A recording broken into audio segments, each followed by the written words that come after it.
Aloha Kauai, here's our daily COVID-19 briefing from Team Kauai for Monday, August 10th.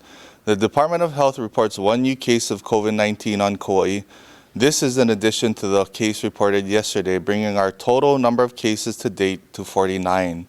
Our 2 active cases are in isolation. Their close contacts are in quarantine. Today's new case is a household contact of yesterday's case, and both cases are related to inter-island travel.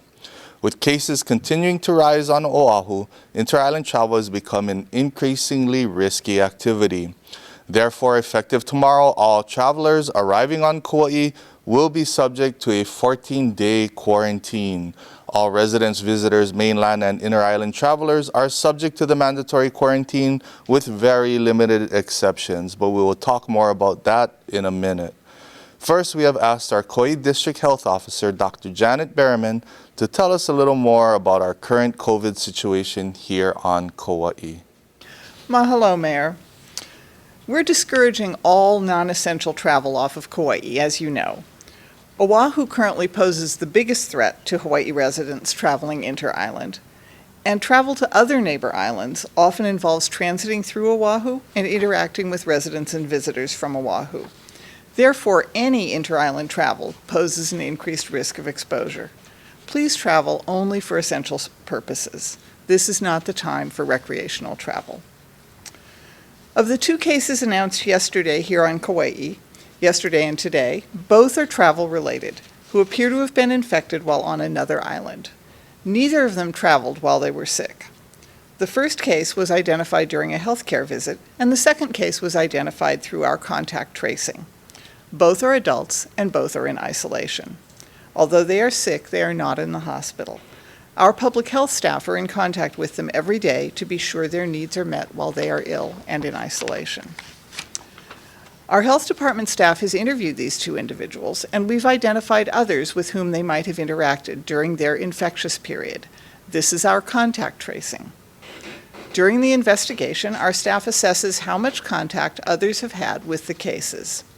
Those who are determined to have been close contacts, that is, those who have had exposure that puts them at significant risk of infection, are notified by the Department of Health and offered testing and instructed to quarantine. There's no charge for close contacts to be tested. Department of Health staff checks in daily with these contacts to determine whether they have any health care needs, whether they're showing signs of illness, and to be sure their needs are met during the quarantine period. On Kauai, our district health office has trained more than 50 Department of Health staff as contact tracers. About 20 residents who are volunteers outside of DOH have also been trained through the University of Hawaii. We're fortunate to have no shortage of contact tracers on Kauai. Our contact tracers begin reaching out to cases and their contacts within 24 hours of our being notified of a new case. Of course, it doesn't always go as smoothly as we would like. On occasion, a possible contact does not answer their phone or return calls promptly.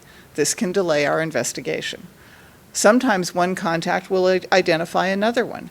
Sometimes the original case will remember an activity he or she had initially forgotten, leading us to make a delayed initial call to that person. The number of people interviewed as possible contacts and the number identified as close contacts and quarantined varies greatly from case to case. Some of our Kauai cases have involved as few as 1 other contact, and some have involved more than 100. Typically, a single case leads us to identify fewer than 10 close contacts, although we often assess many more than that.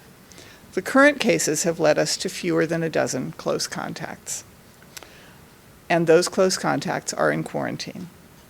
Mahalo for your continued efforts and sacrifices to keep our island safe. Thank you. Thank you, Dr. Berriman, for that update. Tomorrow, the 14-day quarantine resumes for any and all travelers to Kauai, whether from the mainland or other islands. This includes returning residents.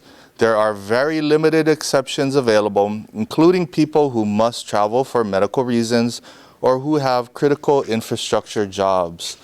It is important to note that critical infrastructure employees such as construction, utility, or healthcare workers are only allowed exceptions to perform their critical work. At any point that the person is not actively working, he or she is subject to the quarantine. This means any food or supplies needed while on island must be delivered to you. The point of the quarantine is to protect our community, so modified quarantine requests are granted on an extremely limited basis. If you feel you qualify for a modified quarantine, please visit www.kauai.gov/COVID-19 and click on the Modified Quarantine Request button at the top of the page. Each individual planning to travel must submit a separate request. There are many in our community who are suffering emotionally in the crisis.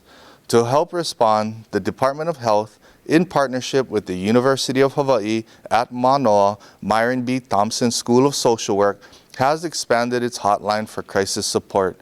It includes access to mental health resources and substance use treatment services. Callers in need of these services can now call Hawaii Cares for support in any of these areas 24 hours a day, 7 days a week.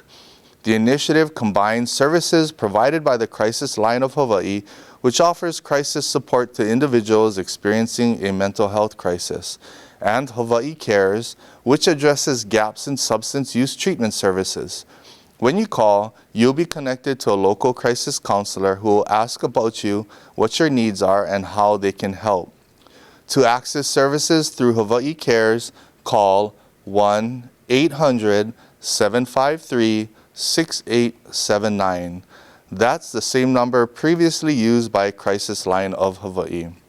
You can also text Aloha to 741-741 for additional information.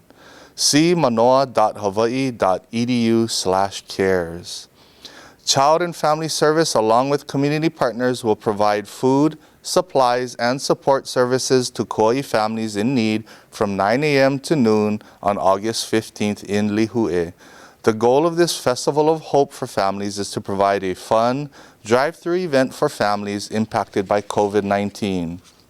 Participants will receive Chef Hui Ohana meal kits, produce bags, a community resource packet, PPE items, and educational resources and school supplies.